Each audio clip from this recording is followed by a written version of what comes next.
out for a little while. At this time of night, Marjorie? I don't think you should. I'm a big girl now, Father. I won't be long. All right. But you go to bed. You're not as young as you used to be. No, I'll wait up for you. All right, if it'll make you any happier. And don't be too late, dear, please. No, I'm just going down to the village center. Well, don't have too many ice cream sodas. I promise. Okay, lady, just stand still. Keep your yap shut, lady. This gun in my hand will go off. What do you want? You, lady, to take a little trip with us. A nice short trip, or maybe a nice long stay. I'll handle this, Jack. Well, handle it fast. The lady looks nervous. Look, if it's my money or jewelry you want, you can have them. We don't want jewels, lady. We want $50,000 in exchange for you.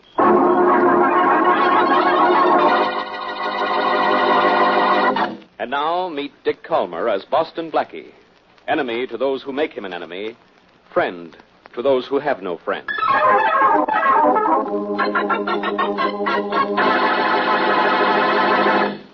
Oh, Blackie, hurry up or we'll be late for the party. You know, you were supposed to be all ready when I came to pick you up. Well, it's a late party, isn't it, Mary? So doesn't that mean everybody should be late? Now, darling, if you're going to make jokes like that, maybe we'd better not go. I'll behave. How do I look? Beautiful? I'll settle for handsome. All right, handsome, you're beautiful. Let's go. Uh-oh. The doorbell. I might have known. Don't worry, Mary. This can't be trouble. Come in. You shouldn't have said that. This Boston Blackie's apartment. Yes, and he's just sleeping. With me. I'd like to speak to you for just a minute. Well, that's about all the time I have right now. You see, This we is were very just... serious, Blackie. I'm Harry Condon, John White's son-in-law. Is that very serious? It's not serious enough to make us late for that party, darling. Well, can't this wait till morning, Condon, whatever it is? No, it can't. My father-in-law found a note about an hour ago. My wife has been kidnapped. I need your help, and quick. Oh, Sit down, Condon. that's awful. Mary, you'd better call your friends and tell them their party will have to do without us tonight. Yes, it certainly will. I'll call him right away. All right, Condon. Let's have the facts. Well, I certainly didn't expect to get your help this quickly. I don't usually offer to help this quickly. But to me, there's no crime in the world worse than kidnapping. When did you first discover your wife was missing? About an hour ago. I'd just come back from Philadelphia, and her dad met me at the door with the ransom note. When did your father-in-law last see his daughter? He said Marjorie went out of the house at about 11 o'clock. Mm-hmm. That's the last he saw of her. Well, how did he happen to find the ransom note? Well, he thought he heard a noise outside the front door a few minutes after she left. Yeah? He went out to investigate, and the note was hanging from the doorknob. I suppose the note said, don't call the police. Yes, and a whole lot more. But we did call the police just the same. It wasn't until we calmed down a little that we thought of contacting you. Well, maybe if we work fast, we can get your wife back. How much ransom did the kidnappers ask? $50,000. Do you have it? Well, I don't, but Marjorie's dad has it. And a lot more besides, as you probably know. To whom was the ransom note addressed, you or your wife's father? To Marjorie's father. Yeah, that's proof the kidnappers knew which of you two had money, and that may help in tracing them. Dad wants you to come to the house right away, if you will. You know I will. It's all set, Blackie. I got us out of going to that party and no damage done. Well, I'm going to another kind of party, with the express purpose of doing as much damage as I can.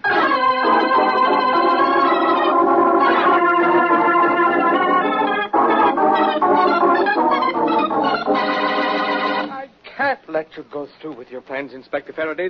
This ransom note says specifically not to notify the police. Well, you did the right thing in calling us in, Mr. White. We know how to work in cases like this. Do you, Faraday? I doubt it. Blackie, what are you doing here? Annoying you, as usual. He's here on my invitation, Inspector Faraday. Dad, this is Boston Blackie. How do you do? How do you do, sir? Blackie, this is a serious thing. A girl's life is in danger. And I don't want you or any of your ideas around me. Mr. White, I can't do a good job of finding your daughter if I have to keep one eye and half the police force on Blackie. But you can work together on this, I'm sure. I told my son-in-law to ask for Blackie's help because I know how successfully he's aided your police before. Hear that, Faraday? I heard that, but I don't want to hear anything from you. All right, Mr. White. We'll work this thing any way you like. Thank you, Inspector. Now, first, I think we'd better familiarize Blackie with the conditions of the kidnapping and the contents of the ransom note. I know under what conditions she was kidnapped, Mr. White. Now, look, where was your son-in-law during this kidnapping? You've been gone all day, haven't you, Harry? Yes, I was in Philadelphia on business. I didn't get home until about 2 hours after Dad discovered Marjorie was gone. You went to Philadelphia again today? But Yes. I sent you down there yesterday. Well, I went yesterday and today. When I got to the office this morning, there was a letter from a firm down there saying they wanted to see me right away. Well, let's skip that for now. May I see the ransom note, Mr. White? Of course, Blackie. Here, it's rather long. Yeah, it's long and clever, too. The words were cut out of Good News magazine and pasted down to make sentences. Took a long time, too. This thing was well planned. How do you know those words were cut out of the Good News magazine? I recognize the type and the quality of the paper, Faraday. Say, I'm opening a detective school next week. Why don't you enroll? Let me have that note. I'll read it. Never mind showing off, Faraday. I'd better read it. There'll be less stumbling over the big words. Mr. White, do you see now I don't want this guy around? Really, Inspector? It's all right, Mr. White. We'll get down to business right now. Yeah, let's see. What's in this ransom note? The instructions for delivering the ransom money are certainly given in great detail. I'm glad they are. I want to give them the money in exactly the way they ask for it. How soon can you have it? Tomorrow morning. That's when they want it. Well, let's see. It says here, put $50,000 in denominations of $5 and $10 bills in a tin box. Get an airplane and fly due north from this city Wednesday morning until you are over the Wasika Mountains. The Wasika Mountains cover an area of hundreds of miles. How are we going to know where to drop the money? Here's where they answer that question, Faraday. You will fly over the designated area with your radio set at 1780 kilocycles. We will contact you by walkie-talkie and give you instructions as to the exact spot the money is to be dropped. I can charter a plane first thing in the morning. Do that. These kidnappers are clever. The Wasika Mountains cover a large territory. There are plenty of roads through them, but no towns. Look, the nearest town of any size at all is a good 50 miles from the edge of the mountains. The kidnappers will never come near a town or a village after they've received the money. I'll say they won't. We can usually catch kidnappers when we deliver the ransom money. But this time we can't. Yeah, they're plenty clever. I understand that, Inspector, but I want that money delivered. All right. I'll deliver it. No. I won't let you. You're a policeman, and I promise not to call the police. Blackie, would you deliver the ransom money? Would I? Why, yes, I would and I will, but under one condition. You can have any condition you like. Well, what I'd like is to be allowed to handle this all by myself. Now, wait a minute, Blackie. Sorry, Faraday, sorry, but if I do this, I do it my way without any interference from the police. I'm quite agreed. How about you, son? I think Blackie should be the one to do it. And so do I. You have to see it our way, Inspector. Well, I guess I do with that. All right, Blackie, it's all yours. But I'm going to put you under a time limit. That's all right with me, Faraday. You're under one yourself. If you don't have the girl back in 2 days, or rather 2 weeks, the FBI takes over from you. I suppose you'll find a girl in 2 days. 2 days, Faraday? I don't know. This is something I've always wanted to do, work on a case without having you to worry about. There's no telling how fast I'll work. We have to work fast. What time do you want the money? Get the money, charter a plane for me, and I'll leave the airport at 9:30 tomorrow morning.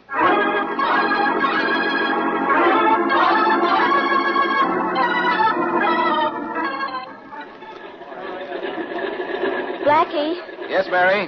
I don't like the sound of that plane warming up. Be careful, will you, darling? Worried?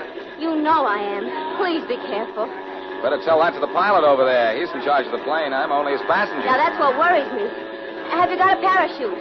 A parachute? What for? In case something happens over the mountains and you have to come down. I think I'd rather come down in a plane than in a parachute, Mary. Hey, here comes Mr. White and his son-in-law with the money. Oh, darling, the thought of you flying over those mountains in that plane scares me to death. What do you want me to do, Mary? Fly over those mountains without it? Hello, Blackie. I'm sorry we're a little late, but there was a little difficulty getting the money. And then we were caught in the downtown traffic. Gentlemen, this is Mary Wesley. How do you do, Miss Wesley? Well, I don't think the kidnappers will mind waiting a few minutes for their money. You have it? Yes, here it is. It's a heavy steel box, just as they instructed. Only I marked each bill as Inspector Faraday requested. A tiny X in the corner. Here, you take the box. Okay, Mr. White. And Blackie, bring my wife back, please. I'll do what I can, Condon. Blackie, I'm still worried. Won't you please change your mind? Sorry, Mary, too late. The only thing I want to change now is this steel box for Marjorie Condon.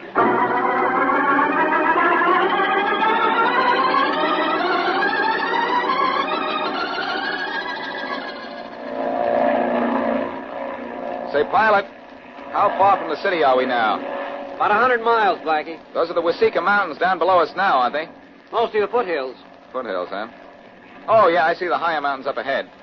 Sure a slick place to wait for ransom money. Why, it'd take an army of police to block off all the ways out. I think the kidnappers had that in mind. Your radio tuned to the frequency they wanted? Yep. 1780 kilocycles. Good. How soon do you think we'll hear from them? A few miles, maybe. A walkie-talkie doesn't have a terrific range. Have that box of money ready? All set. I saw you looking at it. Does $50,000 look like a lot of money? In 5s and 10s, it sure does. Hello, airplane. Hello. Can you hear me? Can you hear me? Over. There's our contact, Blackie. Good. I'll take the talk back now. Sure, here. Hello, airplane. Hello. Can you hear me? Can you hear me? Over. Yes, we can hear you. Over. We can see you. Head due north 1 mile. Due north 1 mile. Over. How are we heading, Johnny? Northeast at the moment. I'll head due north right away. Hello. We'll head due north. Then what? Over. Straight ahead of you, there's a high peak. A high peak. Fly directly over it. In the valley, on the other side, you'll see a large white square on the ground. Fly at 500 feet. Drop the money near the square, then scram. Over. All right, I'll do it. But when do you return the girl? Over. After we get the money. You're crossing over the mountain now. Do you see the white square? The white square. Over. I see it, Blackie. We see it. Here comes your money. Just open the window on the side of the cowling and drop it. You don't have to be too accurate. I know. But I'd like to drop it on their heads. There it goes. Nice going, buddy. The box is falling pretty close to the square. Thanks for the package. You're welcome, pal. Just let's call it a present for the present.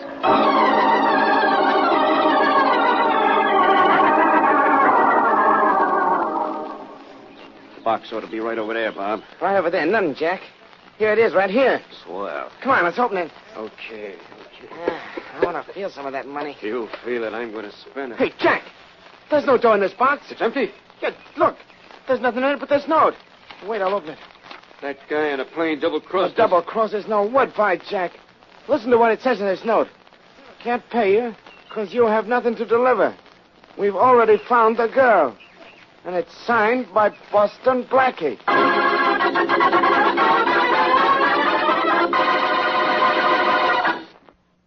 And now back to Boston Blackie.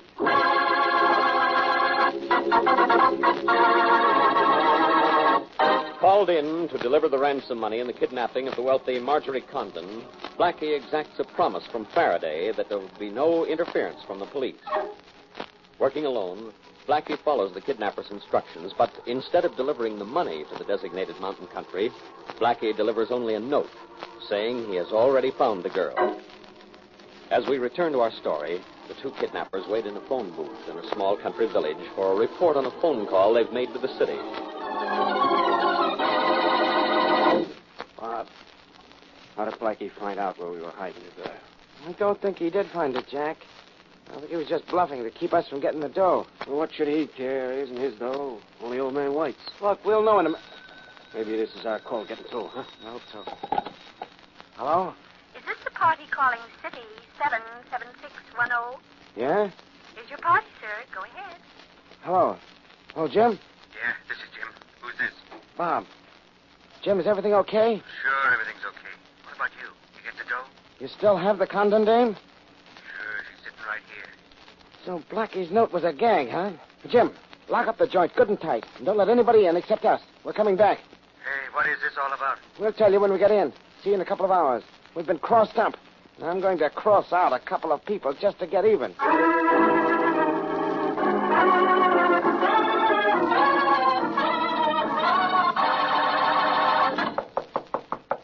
That you, Bob? What do you think it is, Jim? Open up. Okay. Boy, you sure got here quick, Bob. You must have flew. I did fly, and I'm not Bob. Hey, you're not getting in here. Oh, yes, I am. No, you're not. I'm in like a flash. And you're going out like a light. Well, that takes care of you for a few minutes. You look like a light sleeper. Who's out there? Who's in there? Marjorie Condon? Yes, who's that? Don't be afraid to come out, Mrs. Condon. I'm on your team. I can't come out. I'm locked in. Well, I can take care of that without any trouble. Are you from the police? Far from them, Mrs. Condon. I'm Boston Blackie. How in the world did you find me? How? Well, I get this door open. I'd rather give you the details of that brilliant piece of masterminding face to face. There, the lock turned. And the door is open. Or am I seeing things? Hello. I'm seeing things, all right. You... No, Oh. never mind what I look like, Blackie. Let's get out of here. Oh, no. No, we're staying here till I call Faraday and have him send some men to take you home and the Sleeping Beauty to headquarters. Then I'm going to wait here and welcome home the other 2 kidnappers.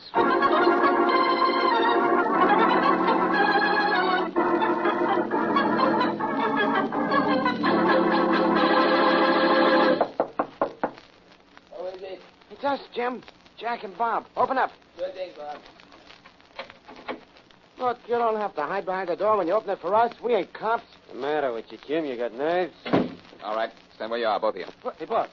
Yeah, Jim. I got a hunch. It's Boston Blackie. You should play your hunches on the nose, Bob. You're right. Where's the girl? At home. Well, where's Jim? In jail, and in a few minutes, you're going to be keeping him company.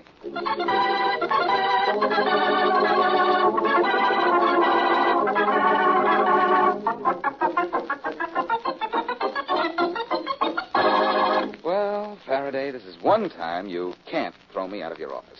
Marjorie Condon is home again, and you have your 3 kidnappers in jail. Well, I guess this case is over. Guess again, pal. Those 3 kidnappers had a leader, and he's still at large. What makes you think that? A few facts. Yeah? What? Well, I have a little surprise for you, Inspector. First, guess who hired those 3 men to kidnap Marjorie Condon? How can I guess? Tell me. All right, I will tell you. Harry Condon. Harry Condon, the husband? Blackie, maybe that airplane you took over the mountains went too high. No, Faraday, but the business trip Harry Condon took to Philadelphia went the way of all phony alibis. Huh? You saw the letter he claims to have gotten from Philadelphia, didn't you? Sure, I saw it. You remember what company it was from? Yeah, I think it was the Realty Tool Company, or something like that. That's right. And Condon said he was away from home the evening his wife was kidnapped because he was on a train coming back from paying a call on the Realty Tool Company. Well, sure. What's wrong with that? I found something wrong with it, Faraday. Before I left for the airport this morning, I called Philadelphia and was told that the Realty Tool Company has been out of business for 15 years. What? Faraday, Condon faked that letter and mailed it to himself from Philadelphia the day before the kidnapping as an alibi for not being around when he planned to have his wife picked up. It sure sounds like it, Blackie. But why would he do a crazy thing like that? Money, Faraday. But he got money from his father-in-law. He got money from his father-in-law, all right, but not in the one lump sum he needed, and quick. He needed $50,000 fast, huh? What for? For something else I checked on while you were just sitting around waiting for me to do things for you. He owes over $40,000 in gambling debts. How do you know? Mary found out for me. I put her to work on the hunch I had. She got to me with the information about an hour ago. So Condon had his wife kidnapped, huh? That makes him as guilty as the guys I have in jail. Just as guilty, yes. But not just as much in jail. Well, come on up to his father-in-law's house. We'll fix that right now.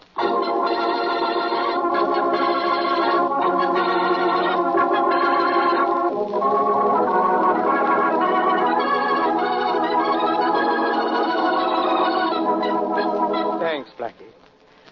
Thanks for getting my daughter back. It was a pleasure, Mr. White. And I want to thank you for your part, too, Inspector Faraday. My part isn't over yet, Condon. And this is going to be a pleasure for me. Condon, you're under arrest. What do you mean? My son-in-law is under arrest, Inspector. For what? For complicity in the kidnapping of his wife. Well, I hope you're trying to be funny, Inspector. Why, this is ridiculous. It's more than that. It's a lie. A lie, Condon? That business trip you said you took to Philadelphia. That's the lie around here. What do you mean, Inspector? I mean, that letter he got from the Realty Tool Company was a phony. There's no such firm. Now, don't play innocent with me, Condon. I know you faked that letter. And I know a whole lot more about you, too. You asked for $50,000 ransom money because you owed that much in gambling debts. Well, that's true. I owe that much And money. because but I wouldn't give it to you, you thought you could extort it from me. I might have expected this from you, Harry. Mr. White, did Condon here try to get the money for his debts from you? He certainly did, Inspector. But I wouldn't give it to him. Yeah, but he got it, didn't he? By making you pay ransom for your daughter. Condon, you're fool enough to try to get away with a stunt like this. Maybe you're fool enough to have some of the ransom money on you. I don't have a dime of it. And I'll make you a bet that he doesn't, Faraday. Say, whose side are you on, Blackie? Yours, Faraday. You don't go too far. I think Condon's guilty on the evidence you already have. But I know he doesn't have the ransom money on it. You want to bet? On a sure thing? Why not? Pretty sure of yourself, aren't you, Blackie? Well, I'll show you how smart I am this time. Let me have your wallet, Condon. Sure. Here. Faraday, you're going to be awfully disappointed. Quiet, Blackie. Mm-hmm. It's a pretty thick stack of bills in here, Condon. Hey, Mr. White, how is that money marked? A small X in the right-hand corner, Inspector. Uh-huh. A lot of money in here. Here's a 10 right here, 2 5s. Marked with a small X in the right-hand corner. No, this is a frame. Well, I'll see So it. this guy didn't have the ransom money on him, huh? Faraday, this is impossible. Impossible nothing. Here's some of the marked money right here. So you were so smart, huh? Come on, Condon. You're going to jail. Just a minute, Faraday. What for? Don't take Condon to jail. He can't possibly have any of the ransom money. Because I never delivered it. You never delivered it. No. It's all in my apartment right now. Every last dollar of it. But if you have the $50,000 in your apartment, where'd this money come from? It's marked like the ransom money. I think it came from Mr. White here. What? Who marked a few extra bills in addition to the $50,000 and planted them in Condon's wallet. That's a lie. Why would I do such a thing? You didn't like your son-in-law. That's one why. Didn't like me. He hated me. He tried a dozen times to get his daughter to divorce me. Why, yes, he wouldn't. He tried a dozen times to involve me in shady business deals. Now- He even offered me money to leave his daughter. Now, look here, And when I asked for money to pay my debts, he refused me, hoping the men I owed money to would get rid of me in their own way. He's telling nothing but lies. You're telling the lies, Mr. White. Just as the letter you sent your son-in-law from Philadelphia was a lie. Just as the ransom note you prepared for the kidnappers was a lie. And just as the ransom money you planted in Harry's wallet is a lie, too. Blackie, you have that ransom money in your apartment? Yes, All of it? every cent. All right, Mr. White. You're under arrest. No. Yes, Mr. White. And too bad, too. Your trick was to convict your son with marked money, but my trick made you a marked man.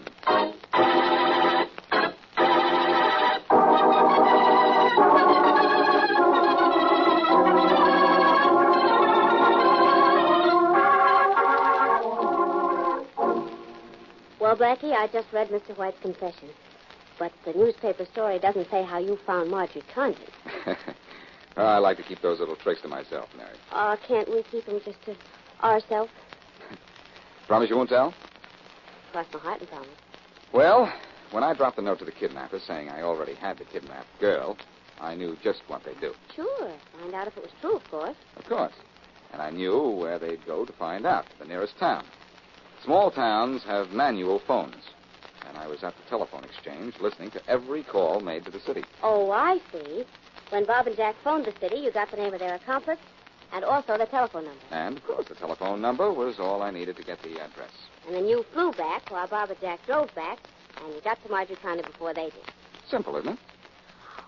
Well, I don't know that it's so simple. Matter of fact, I'd say it was kind of unusual. Who ever heard of using a little old telephone number to solve a crime? The number of that phone call, well, it gave me a lot of pleasure, but not half as much pleasure as the number this state of ours just handed to Mr. White.